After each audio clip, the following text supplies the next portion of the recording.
किन किन लोगों को भाई कनाडा बिल्कुल भी नहीं आना है, ना सिर्फ पैसे बर्बाद करना होगा। बिलीव मी, कोई फायदा नहीं होगा आपका यहाँ आने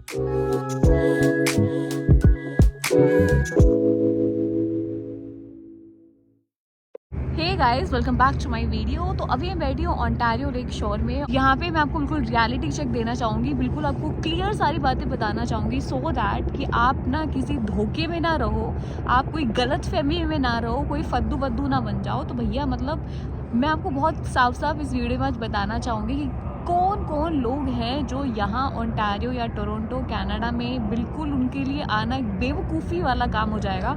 मतलब भूल के भी भाई एक बहुत बड़ी गलती हो जाएगी, एक रिग्रेट हो जाएगा आपकी लाइफ का, और आपको बाद में उस चीज़ का पछतावा ना हो कि आपको लगे अरे भाई मैंने इतने सारे पैसे फूंक दिए, मैं तो लोन लेके आया था, या मेरे घर वालों ने इतने पैसे लगाए, ज़मीन वमीन बेच कर हम आए थे एक कुछ और ही सोच कर, बट यहाँ पे आके तो कुछ और ही हमारे साथ दुर्घटना हो गई है और फिर उसके बाद आपको इंडिया जाना पड़े। तो मतलब बहुत बुरा लगेगा और बहुत बुरा हो जाएगा आपके लिए इन फ्यूचर में भी, फाइनेंशियल पॉइंट ऑफ व्यू से भी, इमोशनल पॉइंट ऑफ व्यू से भी।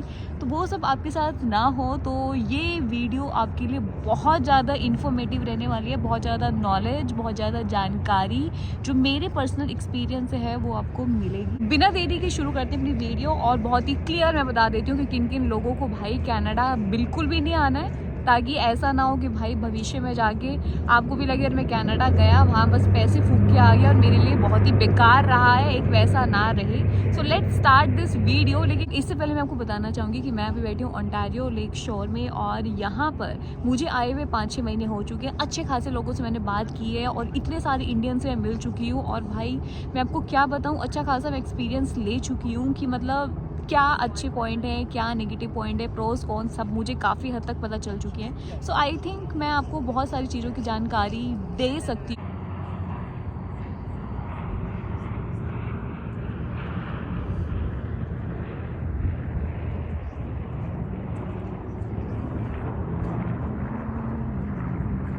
पहला जिन लोगों को बिल्कुल भी नहीं आना चाहिए कनाडा में वो है जो अच्छे खासे सेटल है इंडिया में, जिनकी अच्छी खासी जॉब है, और महीने में अगर आप 50,000 1 लाख रुपए कमा रहे हो ना भाई, तो कोई ज़रूरत नहीं है कि आप कनाडा में आके वापस से स्ट्रगल भरी लाइफ को स्टार्ट करो। क्योंकि कनाडा आना मतलब आपको अपनी लाइफ ना बिल्कुल स्टार्टिंग से स्टार्ट करनी पड़ेगी। यहाँ पे कोई आपको फैसिलिटीज़ नहीं मिलने वाली। इंडिया में आप ईजिली मेड लगा पाते हो, 10 काम आप अपनी देख रेख में लगवा सकते हो लोगों को और करवा सकते हो। लेकिन यहाँ पे जो लाइफ आपने इंडिया में 5-10 साल पहले शुरू की होगी ना, स्ट्रगल वाली लाइफ, वो यहाँ पे आपको फिर से शुरू करनी पड़ेगी। आपको रेंट के लिए भी बहुत छोटा सा घर ढूंढना पड़ेगा, क्योंकि अगर छोटा सा घर भी आप ढूंढोगे और अच्छी लोकेशन में ढूंढोगे तो फिर अच्छे खासे उसके डॉलर भी लगेंगे, आने जाने के लिए ट्रांसपोर्टेशन में अच्छा खासा लगेगा, ग्रोसरीज के लिए अच्छा खासे डॉलर लगेंगे।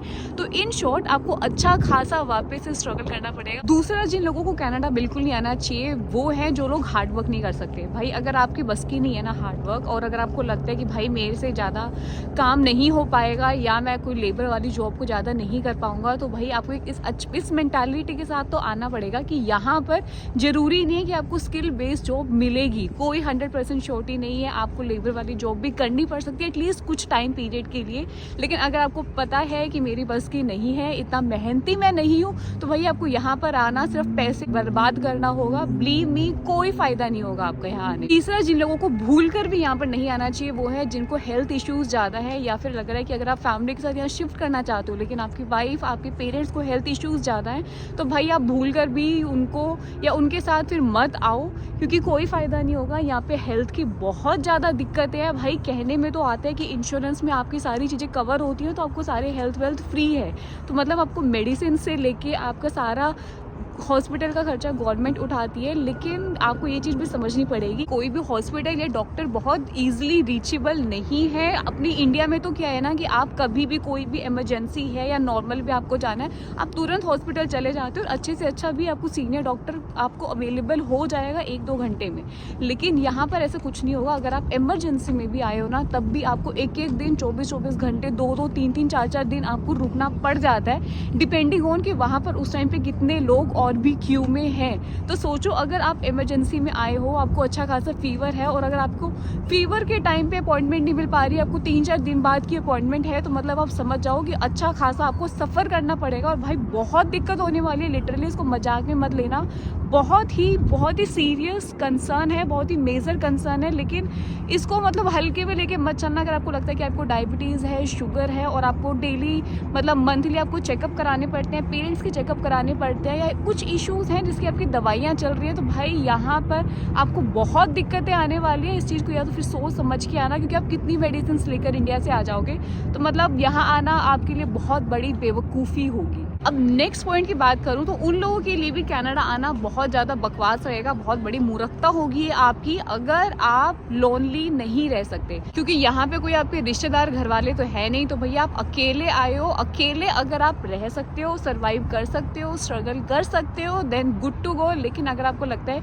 कि भाई मैं अकेले नहीं रह सकता, मुझे घर वाले चाहिए, कोई साथ में दोस्त रिश्तेदार चाहिए, या आपको ये लग रहा हो कि यहाँ के बहुत ईजिली आपके फ्रेंड मिल जाएंगे, बहुत ज़्यादा फ्रेंडली इन्वायरमेंट मिलेगा और मतलब लोग आपसे बहुत जल्दी घुल मिल जाएंगे, तो ऐसा कोई सीन नहीं होता है। लोगों का नेचर अच्छा है, लेकिन ऐसा कुछ नहीं है कि बहुत ज़्यादा फ्रेंडली होंगे और कोई आपसे बात करने में इंटरेस्टेड होगा। कोई किसी को नहीं पड़ी है कि आपकी लाइफ में क्या चल रही है, आप कितना स्ट्रगल कर रहे हो, कितना डिप्रेशन में हो, नो वन केयर्स। तो भाई आपको ही सब देखना है।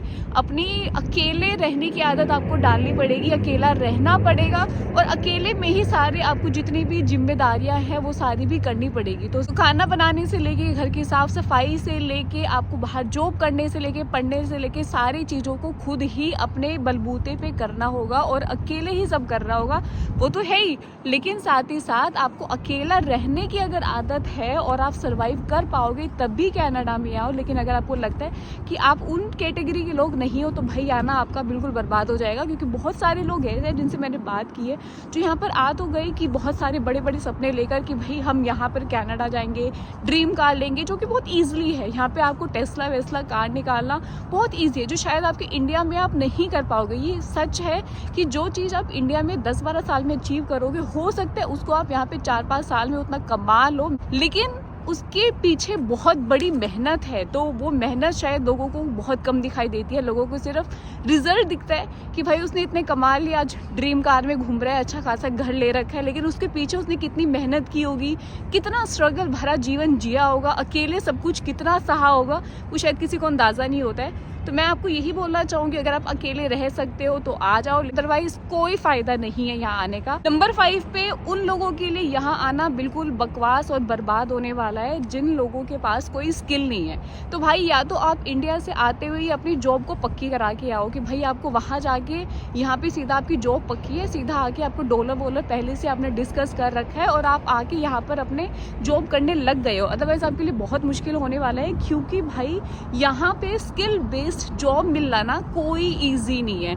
ये 5-10 साल पहले की बात थी कि भाई आप आए कहीं इंडिया से और यहाँ आकर आपको बहुत इजीली अपनी स्किल बेस्ड जॉब मिल गई। आज का टाइम में इतना ज़्यादा कंपटीशन है, हर साल इतने वीज़ा लग रहे हैं भाई, हर साल छोड़ो हर महीने इतने स्टूडेंट वीज़ा लग रहे हैं, बिजनेस वीज़ा लग रहे हैं कि भाई आज के टाइम पे ना स्किल बेस्ड जॉब तो छोड़ो, आपको नॉर्मली एक लेबर जॉब भी ढूंढने के लिए ना अच्छी खासी लाइन दिखेगी और अच्छे खासे कंपटीटर्स आपको दिखेंगे। सो मेक श्योर कि अगर आप आ रहे हो तो कोशिश करो कि इंडिया से अपनी जॉब को लेकर आओ। अदरवाइज इस वाली स्थिति के साथ आना कि भाई आपको हो सकता है कुछ टाइम तक या अच्छे खासे लंबे पीरियड तक आपको लेबर बेस्ड जॉब करनी पड़ेगी, लेकिन बेटर होगा कि फिर भी कोई स्किल, कुछ एक अलग टैलेंट के साथ आओ। क्योंकि अगर आपके पास टैलेंट होगा, स्किल होंगी, तो चांसेस ज़्यादा होंगे कि आप इजीली और जल्दी अपनी जॉब को यहाँ पक्की कर पाओगे। तो ये वो 5 पॉइंट थे जिनके लिए यहाँ आना बिल्कुल भी कुछ खास यूजफुल नहीं रहेगा और मतलब आपका अच्छा खासा ना बाद में रिग्रेट डिसीजन रहेगा कहीं ना कहीं।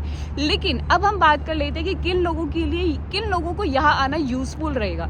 अगर भाई आप हार्ड वर्किंग हो, आप में एक टैलेंट है, आप फील्ड में आप अपने स्किल्ड हो, अपने जो भी आप फील्ड में काम करते हो, तो भाई आप मोस्ट वेलकम हो, आपको ईजिली जॉब भी मिल जाएगी और अच्छे खासे आप डॉलर कमा पाओगे। दूसरा, जिन लोगों को आदत है घर से बाहर अकेले रहने की और जो जानते हैं कि मैं अपने आप को संभाल लूंगा, कल को कैसी भी स्थिति हो, आई विल मैनेज, कितनी भी स्ट्रगल भरी लाइफ हो, आई विल मैनेज और मैं अकेले सब कुछ बर्दाश्त कर लूँगा, मुझे कोई वैसा नहीं है कि मैं डिप्रेशन एंजाइटी में चला जाऊँगा, तो भाई वो लोगों के लिए बहुत सही है। एंड आपको लगता है कि कोई हेल्थ इश्यूज आपके नहीं है, आप अच्छे खासे हार्ड वर्किंग बंदे हो कि भाई आपके लिए ऐसा नहीं है कि अगर स्किल बेस्ड जॉब नहीं मिली तो आप लेबर जॉब नहीं कर पाओगे, मतलब आप अच्छे खासे मेहनती इंसान हो ना और आपकी इंडिया में कोई अच्छे खासी आप सेटल सेटल डाउन भी नहीं हो, वहाँ भी धक्के खा रहे हो, छोटी मोटी जॉब कर रहे हो, तो भाई कनाडा आना आपके लिए बहुत ही सही डिसीजन रहेगा।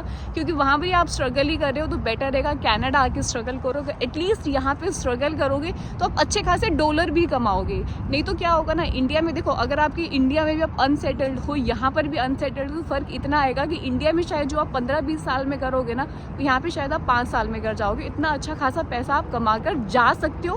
देन आपके पास चॉइस होगी, आप यहीं पे रहना चाहते हो या इंडिया जाकर भी एक अच्छा खासा पैसा लेके वहाँ पे कोई बिजनेस अपना स्टार्ट कर सकते हो। तो आज की वीडियो को करते हैं यहीं पे खत्म। आई रियली होप कि आप लोगों को बहुत सारी जानकारी और यूजफुल इन्फॉर्मेशन मिली होगी। तो वीडियो अच्छी लगी हो तो चैनल को कर देना सब्सक्राइब, और कोशिश करना कि बहुत सारे लोगों को आप शेयर कर सको, ताकि वो लोग भी पहले ना प्रिपेयर हो पाए या समझ पाए कि क्या उनके लिए कनाडा जाना एक यूजफुल रहेगा भी। ऐसा ना हो ना कि आपने भाई अच्छे खासे पैसे लगा दिए, अपने लगाए, अपने पेरेंट्स के लगवाए, और यहाँ आके आप फिर रो धो रहे हो कि भाई मुझसे नहीं हो पा रहा है, यहाँ तो मैं डिप्रेशन में चला गया, कोई भी नहीं है, मैं तो अकेला पड़ गया। तो ऐसी वाली स्थिति ना बने कि भाई आप यहाँ आए और उसके बाद आपको वापस इंडिया की टिकट बुक करा के इंडिया आना पड़ रहा है। तो इसीलिए मैंने आपको सारी जानकारी इस वीडियो में दी।